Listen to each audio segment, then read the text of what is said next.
अस्सलाम वालेकुम फ्रेंड्स, उम्मीद है आप सब लोग खैरियत से होंगे। फ्रेंड्स, जैसे आपको पता है कि मेरी एक पूरी सीरीज़ चल रही है इस्लामिक साइकोलॉजी के ऊपर।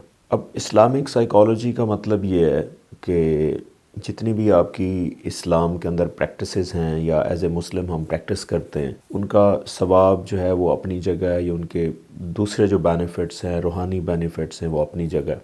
लेकिन मेरा जो मानना है या जो मेरा एक नॉलेज है न्यूरो साइंस से रिलेटेड जो चीज़ें हैं, वो ये बताती हैं कि जो भी आप इस्लाम के अंदर को प्रैक्टिस करते हैं, उसका डायरेक्ट आपकी जो मेंटल हेल्थ है और जो कॉग्निटिव हेल्थ है, यानी कि ज़हनी तौर पे आपकी जो फ़ायदे हैं, वो बड़े इंपॉर्टेंट हैं। इसी तरह आज की वीडियो में मैं आपको बताऊंगा कि जो जो हम फास्टिंग करते हैं, रमज़ान में जो हम फास्टिंग करते हैं, जो फास्टिंग का प्रोसेस है, रोज़े रखने का जो प्रोसेस है, उसके आपकी ज़हनी सेहत के ऊपर क्या फ़ायदे हैं। पहले हमको फ़ायदे बता देता हूँ, फिर मैं वो कैसे वो आपको फ़ायदे मिलते हैं उनको भी मैं एक्सप्लेन कर देता हूँ।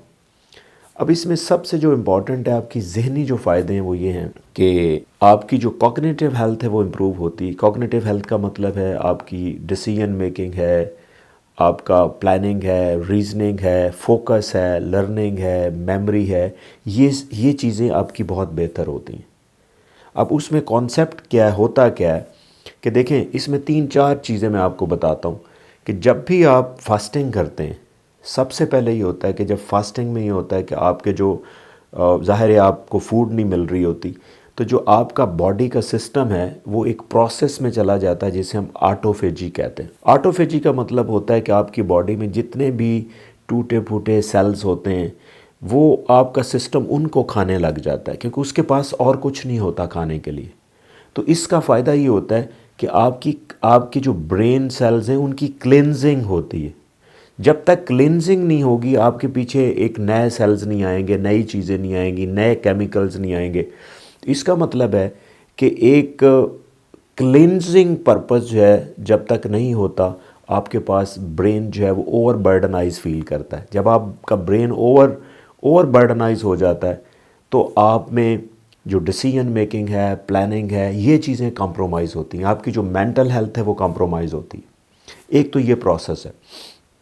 दूसरा प्रोसेस ये है कि एक प्रोसेस ये होता है कि जब भी आप फास्टिंग में होते हैं तो आपका मतलब, इसका मतलब है कि आपके पास कार्बोहाइड्रेट्स नहीं है, आपको एनर्जी बनाने के लिए आपके पास फूड नहीं है, जिसे हम शुगर्स कहते हैं। ज़ाहिर है आप रूटीन में जो भी खाना खा रहे होते हैं उसमें कहीं ना कहीं शुगर होती है, तो बेसिकली वो शुगर आपकी बॉडी को चला रही होती है।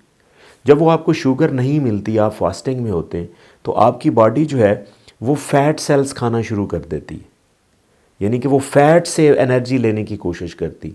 जब भी आप फैट से एनर्जी फिर लेंगे, फैट टूटती है, तो उससे ख़ास किस्म के केमिकल्स प्रोड्यूस होते हैं जिसे हम कीटोन्स कहते हैं। अब कीटोन्स का जो प्रोडक्शन है वो आपकी जो लर्निंग है, फोकस है, इसके लिए बहुत इंपॉर्टेंट है, क्योंकि कीटोन प्रोडक्शन एक ख़ास किस्म के केमिकल्स होते हैं, ठीक है, जिसे हम ब्रेन ड्राइव न्यूरोट्रॉफिक फैक्टर कहते हैं, तो वो ज़्यादा प्रोड्यूस होता है। अगर आप स्टडीज़ और रिसर्चेस देखें तो ये जो ब्रेन ड्राइव न्यूरोट्रॉफिक फैक्टर है, ये आपकी लर्निंग, मेमोरी और फोकस के लिए बहुत अच्छा है। तो एक तो ये प्रोसेस है। इसके साथ एक मैं आखिरी प्रोसेस और भी आपको बताता हूँ कि जब आप फास्टिंग में होते हैं, तो आपका जो ब्रेन है उसमें ब्लड सर्कुलेशन ज़्यादा हो जाती है।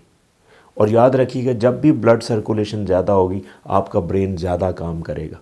इसीलिए अक्सर रिकमेंड किया जाता है कि खाना खाने के फौरी बाद आप कोई मेंटल एक्टिविटी ना करें, कोई ज़हनी काम ना करें, क्योंकि आप खाना खाने के फौरी बाद कोई ज़हनी काम करेंगे तो उससे क्या होगा कि आपका जो ब्रेन है वो, उसमें ब्लड सर्कुलेशन ज़्यादा नहीं होती, क्योंकि ब्लड सर्कुलेशन उस टाइम आपके मैदे की तरफ चली जाती है, क्योंकि आपने खाना खाया होता है। तो खाना खाने के बाद अगर आप कोई ज़हनी काम करते हैं तो आपका ब्रेन कॉम्प्रोमाइज़ होता है। तो इसीलिए जब भी आप थोड़े से भूख में होंगे, आपको भूख लगी होगी, तो आपका ब्रेन ज़्यादा, हाँ एक हद से ज़्यादा भी अगर आपको भूख लगेगी तो वो भी आपके ब्रेन के लिए नुकसानदेह है। तो इसीलिए जो फास्टिंग की टाइमिंग भी बहुत भी इम्पॉर्टेंट है। अब ये फास्टिंग का जो प्रोसेस है ये तो वैसे 1 साल के बाद आता है, लेकिन आप अगर रूटीन में भी चाहें ना तो आप फास्टिंग वाला मैकेनिज़्म डेली बेसिस भी बना सकते हैं। यानी कि अगर आप ऐसा करें कि आप भूख रख के खाना खाएं, थोड़ा खाना खाएं, آپ کا جو برین ہے وہ زیادہ ایکٹیو رہے گا، کیونکہ آپ کا برین برڈنائز نہیں ہوگا، آپ کے برین کو بلڈ سرکولیشن پراپر ملتی رہے گی۔ ہاں، آپ پھر کھانا تب کھائیں جب آپ کو واقعی ہی ضرورت ہے، آپ ایک فیل کر رہے ہو، بھوک فیل کر رہے ہو۔ تو اگر آپ کی یہ اپروچ ہوگی تو آپ ڈیلی بیسس پہ بھی اس طرح کی فاسٹنگ میں موڈ میں رہ سکتے ہیں۔ اگر آپ کی یہ اپروچ ہوگی تو آپ کا جو مینٹل ہیلتھ ہے یا کوگنیٹیو ہیلتھ ہے وہ بہترین رہے گی۔ امید ہے آپ کو یہ کانسیپٹ اچھا لگا ہوگا، but still if you have any question please write me in the comment section and definitely will answer. Thank you.